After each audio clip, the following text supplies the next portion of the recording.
Hi. We were introduced to the idea of a phonological feature being a mark of identity in Lebov's discussion of Donald Poole, Martha's Vineyard resident and fisherman, and his son.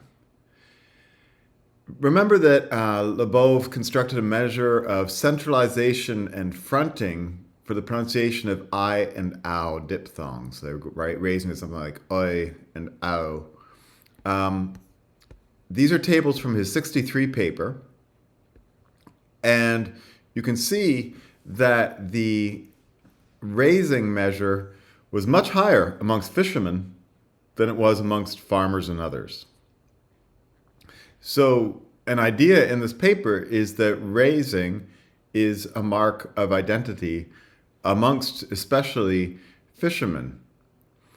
Another table from that same paper shows a distinction between the people who said that they were intending to leave the island after high school, compared with the people who were planning to stay on the island.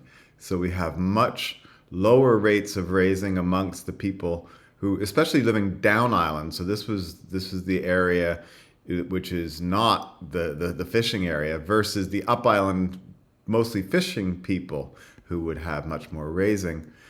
And Lebov also asked people about their orientation towards Martha's Vineyard. He had questions that were intended to find out whether they were positively or negatively inclined towards living on the island or somewhere neutral. And again, we have a correlation between positive orientation and amount of raising. Now, this isn't to say that positive orientation causes raising. Remember that correlation is not causation, but there is some underlying factor that relates raising to these social factors. Probably the best known study, though, about the role of identity in sociophonology is Penelope Eckert's study of the vowel systems of what are called jocks and burnouts. So they're called jocks and burnouts because this is a study of high school adolescents, and they self-identify as being jocks or burnouts.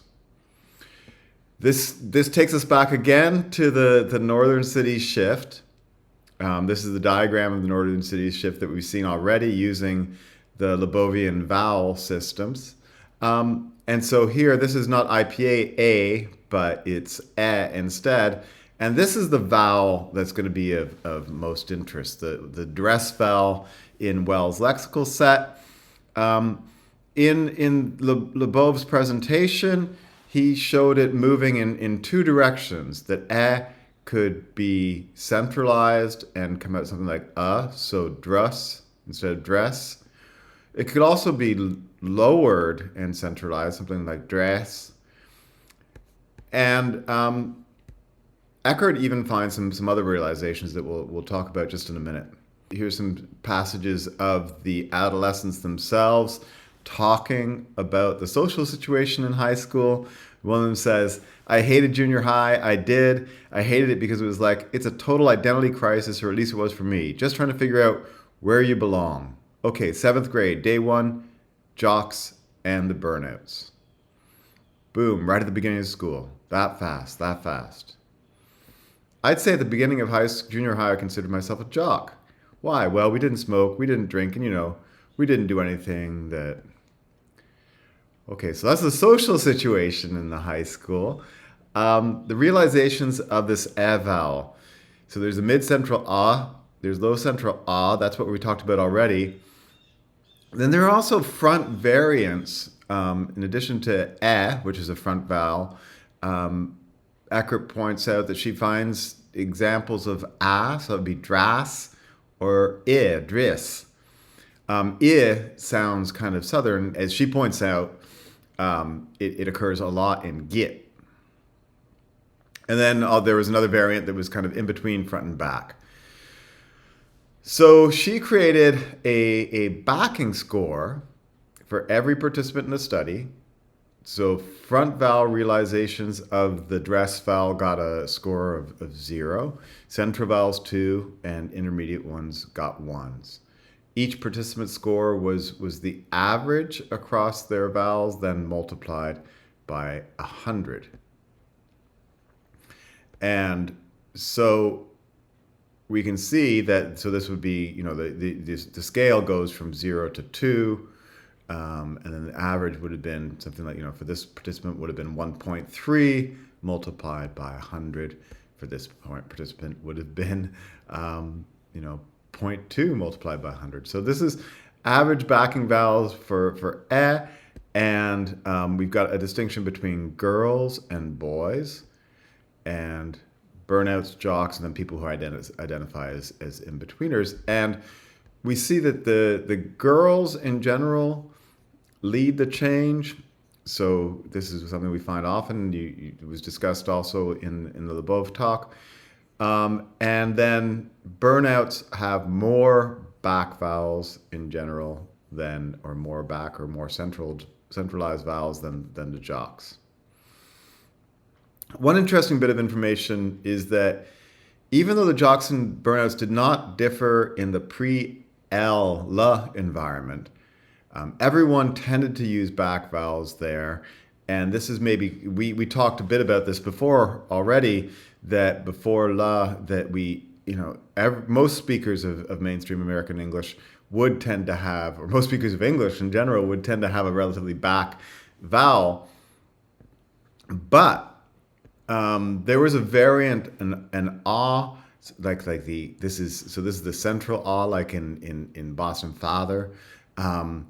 There were instances of this vowel in this environment, apparently nowhere else, and so there was more backing and more use of this variant, which Eckert argues is a way of producing something that was noticeably back in this environment.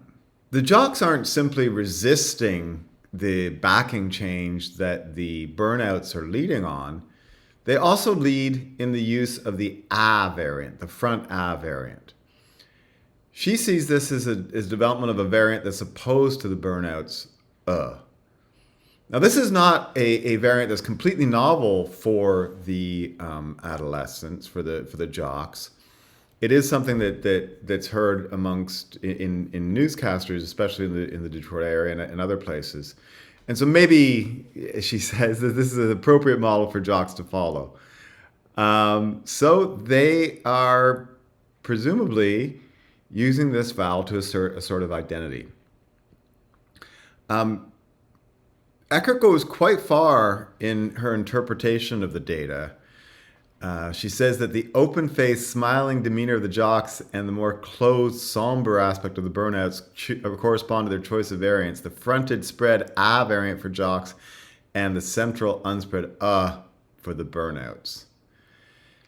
Whether or not the vowels are serving an iconic role for the speakers in this way, that they're being chosen to, in some sense, express how they feel through the sound. It's not clear, but in any case, what is clear is that there is a correlation between the use of the different vowels and social identity in this high school that's really, really remarkable.